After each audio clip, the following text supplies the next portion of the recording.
हाय रेसिपीमध्ये सगळ्यांचं स्वागत आहे। आपण आज भेंडी करणार आहोत। ते भेंडी कट केलेली आहे आणि तव्यामध्ये आपण म्हणजे पहिले भाजून घेत आहोत। त्याचा हा चिकटपणा घालवण्यासाठी आपल्याला याला भाजावे लागते। पूर्ण अशी भाजून घ्यायची भेंडी, म्हणजे याचा चिकटपणा निघून जातो तव्यामध्ये। आता आपण त्याची भेंडी भाजून घेते। भेंडी भाजेपर्यंत मी मला साहित्य काय काय लागणार ते सांगते। एक टोमॅटो घेतलेले आहेत, 7-8 मिरच्या घेतलेल्या आहेत, एक कांदा घेतलेला आहे मोठा, लसूण चिचून ठेवलेले आहे, हळद आणि मीठ लागणार आहे, तेल लागणार आहे। बस एवढं साहित्य लागणार आहे आणि एवढ्या साहित्यामध्ये आपली भेंडी मस्तपैकी आपली होणार आहे। बघा तुम्हाला मी दाखवणार आहे किती छानपैकी भेंडी होते। डब्याला पण तुम्ही घेऊन जाऊ शकता। फक्त की हे तव्यामध्ये पहिलं भाजावं लागते, कारण ह्याचा चिकटपणा आहे ना हा पूर्ण घालवावा लागतो। हे बघा आपण भेंडी मस्तपैकी भाजून काढलेले, हे चिकटपणा पूर्ण गेलेले आहे। तव्यामध्ये भाजल्यामुळे ना त्याचं काय होतं, चिकटपणा कमी होतो आणि पिचपिचल्यासारखी भेंडी होत नाही। आणि आता बघा आपण पॅनमध्ये कांदा टाकलेले आणि आपण त्याच्यामध्ये आता तेल टाकूया।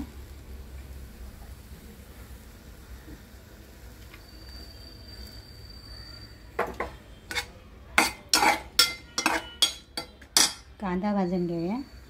आपला कांदा भाजत आलेला आहे, तर ह्यात आहे ना आपण प्रथम कधीच मिरची नाही टाकायची, पहिले टॅमॅटो टाकायचं, कारण आपल्याला टॅमॅटो मॅश करायचं असतं ना त्यामुळे।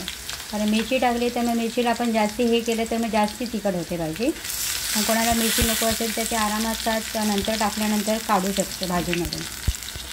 त्यासाठी आपल्याला पहिलं टॅमॅटोला मॅश करून घ्यायचं, हे मिक्स करून घ्यायचं, भाजून घ्यायचं।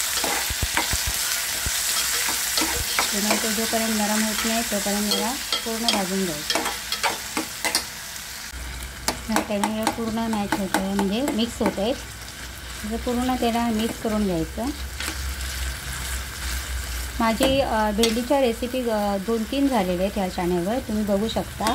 वेगवेगळ्या प्रकारे मी भेंडी करून दाखवलेली आहे आणि सुंदर भाजून वगैरे पण केलेले आहेत भेंडी। तुम्ही बघा खूप छान होते भेंडी भाजलेली, तर तव्यामध्ये भेंडीला खूपच सुंदर होते। एकदा तुम्ही बघा आणि त्याच्या पद्धतीने तुम्ही करा। आणि ही पण भेंडी तुम्ही आता बघा ना, ते ह्या पद्धतीने पण करा तर खूपच छान। आता ह्याच्यामध्ये हे टॅमॅटो पूर्ण मॅश झाले, ह्यात आता मिरच्या टाकायच्या आपण।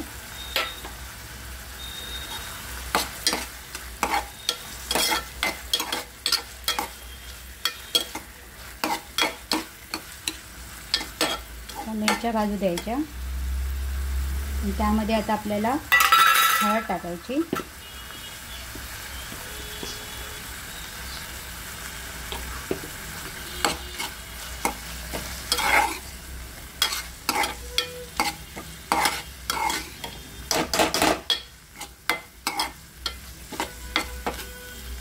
हे थोडा वेळ भाजू द्यायचं आणि मग त्यानंतर आपण भेंडी टाकणार आहे। मस्त हे झाले। आता ह्याच्यामध्ये आपल्याला ही भेंडी ॲड करायची, तर भेंडी टाकायची यामध्ये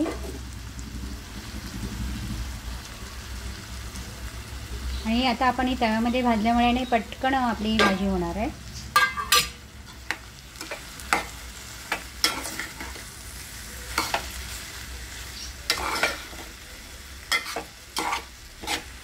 मिक्स करून घ्यायचं।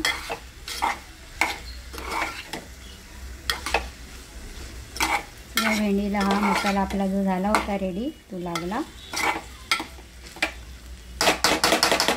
आता त्याच्यामध्ये अर्धा ग्लास पाणी टाकायचं।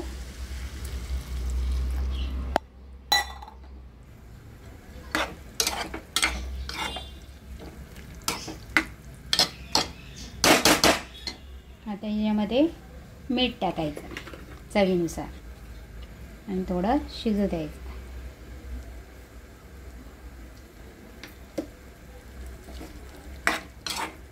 तर हे पाणी आटलं की आपली भाजी रेडी। आणि जेव्हा पाणी आटेल तेव्हा त्यानंतर आपल्याला एक गोष्ट टाकायची राहिली, ती म्हणजे लसूण। तो लसूण वरून टाकायचा। भाजी खूप छान करायची आणि आमच्या इथे ना भेंडी असं केलं ना की खूप घमघमीत वास येतो। घमघमीत म्हणजे खूपच सुंदर वास येतो। मराठी भाषा आहे त्यामुळे मराठी भाषेमध्ये बोलतात, खूपच सुंदर वास येतो आणि असं वाटतं की कधी खाऊ असं होतं। ती छान भेंडी होते। ते पाणी आटू देऊ दे। आपलं अर्धा ग्लासच, एकदम अर्ध्या पेल्यातलंच मी अर्धा पेलाच पाणी टाकलं होतं। पटकन हे आटलं. भाजी आपली मस्त झालेली आहे मस्तपैकी. आता याच्यामध्ये आपल्याला हा लसूण जो आपण चेचून ठेवलेला आहे ना तो वरून टाकायचा, त्यामुळे आणखीन एक टेस्टी होते भाजी.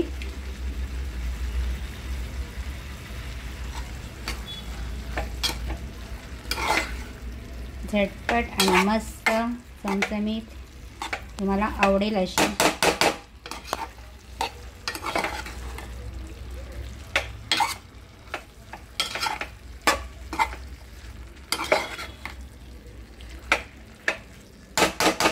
डब्याची भाजी झाली. याच्याबरोबर आपण एक चपाती खाणार आहे की 2 चपात्या खातील, इतकी टेस्टी आणि मस्त लागते. आता त्यातलं थोडंसं पाणी आहे ते आटवायचं. आणि पाणी आटलं की कसं कळतं की आपल्याला आवाज येतो, दिसते ना. थोडंसं पाणी आहे आणि सुटसुटीत भाजी होते मस्तपैकी. म्हणजे ती भेंडी एकदम अशी हे झालेली नाही आहे, तुटलेली नाही. बघा दिसतात सगळ्या भेंड्या दिसतात मस्त.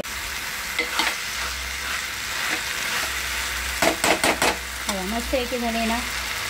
आवडल्याचं तर लाईक करा, सबस्क्राईब करा आणि सतत माझं चॅनल बघत राहा. आता आपण गॅस घालूया. आपली भाजी झालेली आहे बघा, डब्याची भाजी मस्तपैकी.